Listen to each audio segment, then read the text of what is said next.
Welcome to the Windows Computer and Technology channel. And as we were talking about Windows 11, that has been lower for 2 months in a row, and the market share on global stats.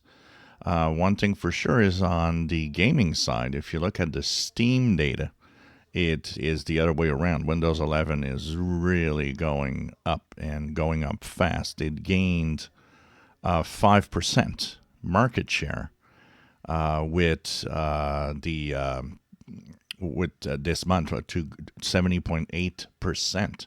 So this is really good. And look at how low on gaming Windows 10 is, 26.7%. So, we say it, gamers usually have the latest hardware for the most part, and they are really moving to Windows 11 at a fast pace.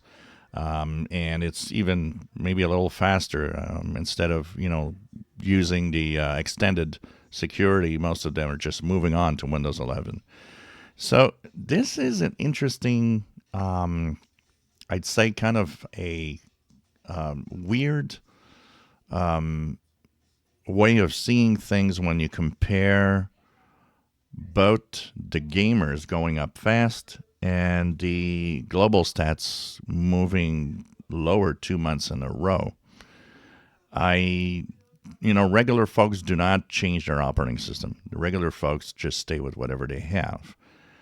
What could be driving the lower numbers on the global stats? We know global stats numbers aren't very accurate, but still, 2 months in a row of decline I think it shows there's something happening, but it's kind of weird. It's very interesting to see that the gamers themselves are just like, no, let's move on, when the other numbers aren't really saying the same story.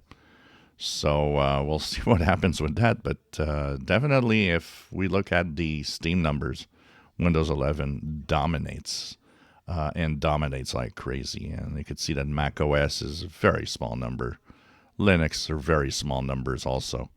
And gaming, Steam Deck is probably what drives most of what Linux is all about, for the most part in numbers. But yeah, interesting here.